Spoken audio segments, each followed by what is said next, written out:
স্বাস্থ্যের একদম কমন যে কন্ডিশনগুলো আছে সেগুলোর লক্ষণগুলো কি, কখন একজন স্বাস্থ্যকর্মীর কাছে যাবেন, এবং এটা ডিস্টিগমাটাইজ করা। আমাদের এই উপমহাদেশে মানসিক স্বাস্থ্যটাকে অনেক ধরনের স্টিগমা দিয়ে অ্যাড্রেস করা হয়। একটু আগে খয় স্যারও বলছিলেন যে পাগলের ডাক্তার বা ওরা কোথায় আছেন। তো এই জায়গাগুলো যাতে না থাকে, আপনারা যারা প্রফেশনালস আছেন আপনাদেরকে এগিয়ে আসতে হবে এবং বোঝাতে হবে যে আমাদের শারীরিক অসুস্থতাটা ঠিক যেমন আমাদের নিয়ন্ত্রণে থাকে না কোনো শারীরিক অসুস্থতা, মানসিক অসুস্থতাও যে আমার কোনো ফল্টের কারণে, কোনো গিল্টের কারণে সেরকম না। যে কারো যে কোনো সময় ডিপ্রেশন হতে পারে, কোনো কারণেই যে হতে হবে, তার কোনো অপরাধের কারণে ডিপ্রেশন হচ্ছে সেটা যে না। এবং ডিপ্রেশনের লক্ষণগুলো কি, কখন তিনি একজন ডাক্তারের কাছে যাবেন, কখন তিনি একজন সাইকিয়াট্রিস্টের কাছে যাবেন, কখন সাইকোলজিস্টের কাছে যাবেন, এটা কিন্তু আসলে রোগীর পক্ষে বোঝা সম্ভব না। এবং এই ক্ষেত্রে আমাদের মনে হয় স্বাস্থ্য প্রফেশনালস যারা আছেন তাদের দায়িত্বটা অনেক বড় থাকে।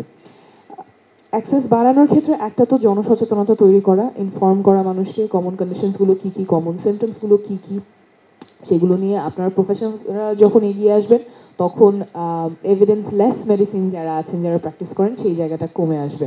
হয়তো ওটা আমরা একদম নির্মূল করতে পারবো না, কিন্তু যখন এক্সপার্টরাও এগিয়ে আসবেন সঠিক তথ্যটা পৌঁছাতে, তখন মানুষের কাছে সঠিক তথ্যের অ্যাক্সেসটাও থাকবে। পরের স্টেপ আমার মনে হয় সার্ভিস এক্সপ্যানশন। মানুষ জানলো, কিন্তু তারপরে যদি কার কাছে যেতে হবে সেটা না জানে, বা কার কাছে যেতে হবে সেটা যদি খুব দূরে হয়, ঢাকায় এসেই তার সাইকিয়াট্রিস্ট দেখাতে হয়, তখন আমরা অ্যাডিকুয়েট সার্ভিসটা হয়তো প্রোভাইড করতে পারবো না। ডিস্টিগমাটাইজ করার ক্ষেত্রে আমার মনে হয় যদি ডিসেন্ট্রালাইজ করা হয়, আমাদের স্কুলগুলোতে, ইউনিভার্সিটিগুলোতে যদি একজন কাউন্সিলর থাকে, একজন সাইকোলজি বা যাদের মেন্টাল হেলথ প্রয়োজন হয়, লে কাউন্সিলরও থাকতে পারে। লে কাউন্সিলর তারপর প্রয়োজন হলে সাইকোলজিস্ট বা সাইকিয়াট্রিস্টের কাছে রেফার করে দেবেন। ওই মেকানিজমগুলো কিন্তু নাই।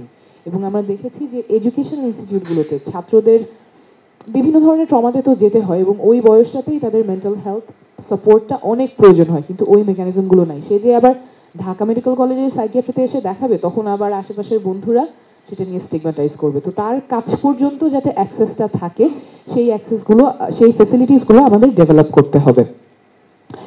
স্কুল, কলেজ, ইউনিভার্সিটি, শিক্ষা প্রতিষ্ঠানগুলোতে কীভাবে আমরা মেন্টাল হেলথ সার্ভিসগুলো নিয়ে যাব, পাশাপাশি কর্মক্ষেত্রেও কীভাবে মেন্টাল হেলথ সার্ভিসগুলো নিয়ে যাব, সেই ব্যাপারে আমাদের পলিসি প্রয়োজন। এবং যেহেতু 2025 সাল, মেন্টাল হেলথ বোধহয় একটা ডিসিপ্লিন যেখানে আসলে ডিজিটাল হেলথ খুব ভালোভাবে কাজ করতে পারে, যেখানে আমাদের ফিজিক্যাল ইলনেসের জন্য আসলে ফিজিক্যাল এক্সামিনেশন, ডাক্তারের সাথে সরাসরি কথা বলা যতখানি প্রয়োজন হয়, মেন্টাল হেলথের ক্ষেত্রে আবার যদি তারা অ্যাননিমাসভাবে সাইকোলজিস্টের সাথে কথা বলতে পারেন, সাইকিয়াট্রিস্টের সাথে কথা বলতে পারেন, ফোনে কথা বলতে পারেন, ডিজিটালি কথা বলতে পারেন, অনেক ক্ষেত্রে সেটা বেটার কাজ করে কোনো কোনো রোগীর ক্ষেত্রে। তো এই ক্ষেত্রেও যদি আমরা ডিজিটাল হেলথ এবং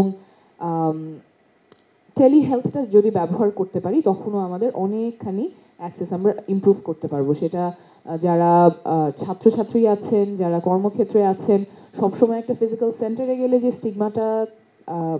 স্টিগমাটা ফেস করতে হতে পারে, আমরা যদি ডিজিটালি বা টেলি হেলথের মাধ্যমে সেই সার্ভিসটা এক্সটেন্ড করতে পারি, তখন এই স্টিগমাটা কমে আসার এবং মানুষের সার্ভিসগুলো অ্যাক্সেস করতে পারার অপরচুনিটিটা বাড়বে।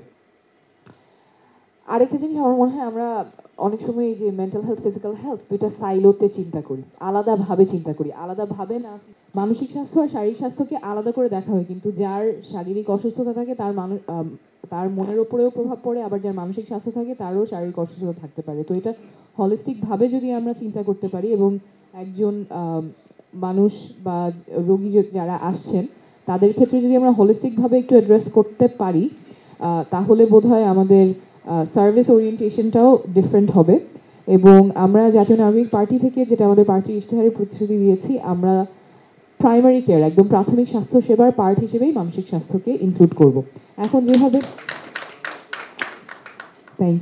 যেভাবে খুবই ডিসইন্টিগ্রেটেড, ফ্র্যাগমেন্টেড একটা অবস্থায় আছে, শারীরিক স্বাস্থ্যের জন্য এক জায়গায় যেতে হবে, মানসিক স্বাস্থ্যের জন্য অন্য জায়গায় যেতে হবে, কোথায় যেতে হবে, মানুষের ওই ইনফরমেশন গ্যাপ থাকে, সার্ভিস ইনফ্রাস্ট্রাকচার গ্যাপ থাকে, সেই জায়গাগুলো কীভাবে পূরণ করা যায়।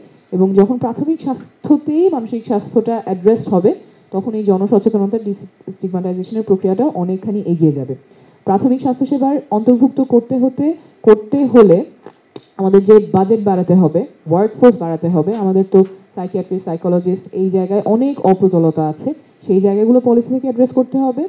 এবং আমাদের কমিউনিটি হেলথ কেয়ার ওয়ার্কার যারা আছেন ওনারাও এখন ফিজিক্যাল হেলথ নিয়েই কাজ করেন, কিন্তু ওনাদের সাথে যদি আমরা একটু ইকুইপ করে দিতে পারি, মেন্টাল হেলথ ফার্স্ট এইডটা ওনারা দিতে পারবেন, সাইকোলজিক্যাল ফার্স্ট এইডটা ওনারা দিতে পারবেন, তখন কিন্তু এই যে ট্রমাটা মানুষের মধ্যে থাকে এবং জনসচেতনতার অভাবের কারণে যেই ভোগান্তিগুলো মানুষের হয় অনেকখানি প্রাইমারি হেলথ কেয়ারেই অ্যাড্রেসড হয়ে যাবে। তখন সেকেন্ডারি টার্সিয়ারির উপরে প্রেশারটা কম পড়বে।